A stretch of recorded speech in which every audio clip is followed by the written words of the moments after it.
Hola, ¿qué tal? Mi nombre es Jonathan Vargas. Sean todos bienvenidos al canal del Peso de la Verdad. El día de hoy vamos a responder la pregunta: ¿qué son las categorías textuales en el Nuevo Testamento?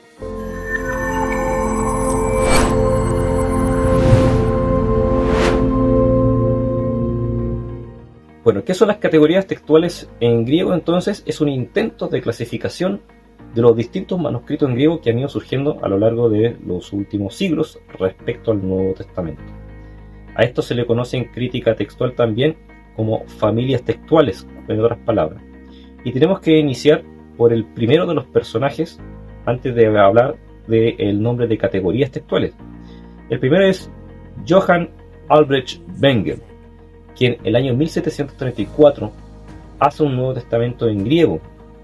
Bengel, sin la intención de escaparse del Textus Receptus, él hizo algo muy obvio para su época, y es una clasificación de los manuscritos en griego del Nuevo Testamento. Para eso hizo algo muy simple. Hizo una clasificación en base a su geografía, entre familias asiáticas y familias africanas. El segundo personaje en hacer una clasificación en la historia va a ser don Johann Jakob Griesbach. Griesbach, quien a comienzos del siglo XIX siguió una clasificación distinta a la que hizo Bengel, pero también perfectamente válida. Dividió las familias textuales en la familia alejandrina, familia occidental y familia de Constantinopla. Asimismo, Ferrar, el año 1868, viendo una concordancia distinta en tipo de griego minúscula entre los griegos minúsculas 1369, 124 y 346, vio que había una nueva familia a la que él llamó de Cesarea o familia de Cesarea. Asimismo, comenzamos un nuevo auge de cada vez más categorías textuales en griego, pero aún así con una división que no iba a satisfacer del todo a los futuros estudiantes. Y finalmente llegamos a Westcott y Hort, donde el trabajo que ellos realizaron es de vital importancia, muy diferente al de Bengel y al de Griesbach, porque creo que hicieron Westcott y Hort, trabajaron ya no con el énfasis, con la mirada de enriquecer el Textus Receptus, sino con la mirada de ir a manuscritos muchísimos más antiguos que los que había hecho Erasmo con su Textus Receptus. El trabajo entonces de Westcott y Hort va a dar bastante fruto, sobre todo el año 1881, donde iban a sacar un Nuevo Testamento griego totalmente alejado del Textus Receptus. La clasificación de las familias textuales que hicieron Westcott y Hort son las siguientes. Ellos clasificaron en 4 las familias textuales de los manuscritos del Nuevo Testamento, con la familia occidental, un tipo de griego que venía de la Galia, Italia y parte del norte de África. Y una característica de este griego era que estaba escrito en glosa, tiene una tendencia a la glosa. Luego estaba la familia textual alejandrina, donde Westcott y Hort, más que ser una familia textual, era una tendencia hacia un tipo de griego un poco distinto de lo que era el occidental. Y luego tenemos la familia textual neutral que le colocaron Westcott y Hort, con la cual se especificaba que se trataba de 2 códices, en este caso el Vaticano y el Sinaítico, con los cuales ellos trabajaron. A ese tipo de griego Westcott y Hort le llamaron la familia neutral. Y finalmente tenemos la familia siria que a futuro va a ser llamado el tipo textual bizantino. Entonces esas son las clasificaciones que dieron Westcott y Hort por allá por el año 1881 respecto a las familias textuales de los manuscritos en griego.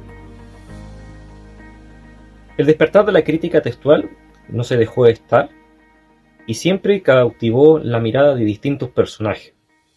Uno de ellos va a ser von Soden, que por el año 1913 va a hacer una nueva clasificación de manuscritos al griego, obviamente personal.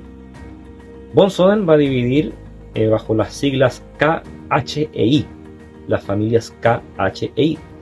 La familia K, siendo llamada por él, griego koiné, al que él se va a referir al tipo sirio, a la familia siria, a los cuales habían llamado Westcott y Hort. Luego tenemos la familia H, que es la familia esiquiana. La familia esiquiana es del orden del norte de Egipto. Y también tenemos la letra I, a los cuales von Soden se refería a la familia textual occidental que habían hecho la clasificación anteriormente Westcott y Orton.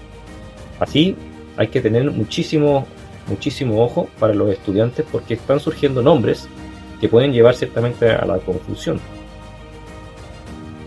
Y llegamos finalmente al siglo XX, donde Kurt Adam y Barbara Adam van a hacer una nueva clasificación de familias textuales, a los cuales ellos van a dar categorías, las van a dividir por categorías de la 1 hasta la categoría 5, siendo la categoría 5 la menos importante y los manuscritos más abundantes que existen, y siendo la categoría 1 las más importantes y los menos abundantes que existen en el tipo textual griego del Nuevo Testamento.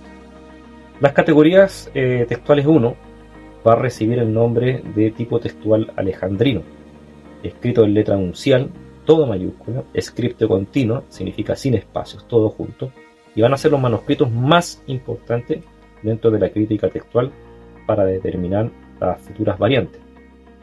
Categoría 2 son aquellos de tipo textual copto o egipcio, donde también van a ser muy importantes a la hora de determinar variantes. Las categorías 3 son de tipo textual ecléctico o mixto, en donde se caracterizan porque en un manuscrito hay distintos autores o distintos copistas con estilos diferentes y una mezcla un poco de un todo, un poco de tipo textual alejandrino con mezcla de el tipo copto también, o con una tendencia hacia ese tipo de categoría de tipo textual. Luego tenemos la categoría textual 4, que vendría siendo el famoso Códice de Beza, este tipo textual único en el mundo, junto con un puñado de manuscritos que también se asemejan bastante al Códice de Beza, pero generalmente es el Códice de Beza lo que se le llama como categoría 4, según la clasificación de Kurt y Barbara. Y por último tenemos los de categoría 5, los menos importantes, llamado tipo textual bizantino. Es así entonces como el tipo textual bizantino tenía una tendencia a alargar un poco las frases, a tener bastantes paráfrasis y obviamente a tener un griego ya menos pulcro de lo que tenían los manuscritos más antiguos. El tipo textual bizantino entonces es de los más abundantes que hay y va a recibir distintos nombres, por los cuales muchos nombres pueden generar confusión, dado que va a depender de qué persona o de qué autor estamos hablando para saber el nombre al cual él se está refiriendo. Es así que el tipo textual bizantino o los escritos de categoría 5 van a recibir distintos nombres. Uno de ellos son el tipo textual mayoritario o el tipo mayoritario, también conocido como texto mayoritario, el texto tradicional, el texto eclesiástico, el texto siriaco, el texto mal llamado texto koiné, texto antioqueño y también texto constantinopolitano. Todos estos nombres son tipo textual bizantino. Cabe mencionar también que el tipo textual bizantino no es uniforme, no tiene una homogeneidad, sino que también está dividido también en tipos unciales y el tipo minúscula, que va a surgir en el siglo IX y que es de lo más abundante que hay en el tipo textual del griego del Nuevo Testamento.